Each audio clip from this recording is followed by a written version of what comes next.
मोदी सरकार गेल्या 12 वर्षापासून केंद्रामध्ये सत्तेत आहे। 12 वर्षाचं त्यांचा 12 वर्षामध्ये त्यांनी या देशाचे 12 वाजवलेले आहेत। 12 वर्षामध्ये मोदी सरकारने कितीतरी घोषणा केलेल्या आहेत। त्याची सगळ्यात वास्तववादी घोषणा होती 15 लाख रुपये अच्छे दिन, ह्या गोष्टी होत्या। नंतर महिलांवरील अत्याचार, शेतकरी आत्महत्या, नंतर make in India, made in India, smart city, हे या 150 कोटीच्या जनतेला, 135-40 कोटीच्या जनतेला कुठं दिसत नाहीत। उलट मोदी सरकार, मोदी स्वतः देशाचे पंतप्रधान दुसऱ्या देशामध्ये जातात, मेकअप करतात आणि मेलोडीचे चॉकलेट वाटतात।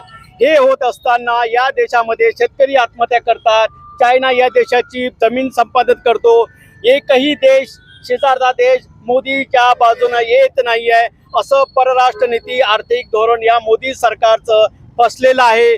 तरी मोदी सरकारचे भक्त आणि मोदी सरकारचे मंत्री स्वतःचं पाठ थोपटून घेतात की आम्ही या 12 वर्षामध्ये देशाची सेवा केलेली आहे। तर देशाची सेवा केली नाही तर जवळपास 20 कोटी विद्यार्थ्यांची नीट परीक्षेचा पेपर फुटून या देशाचे शिक्षण मंत्री राजीनामा देत नाहीत, मोदी सरकार त्याला पाठीशी घालतं। अशा प्रकारचे ज्या काही गोष्टी असतील त्यांनी हवेत या 125 कोटी 135 कोटी लोकांना दिलेले आहेत।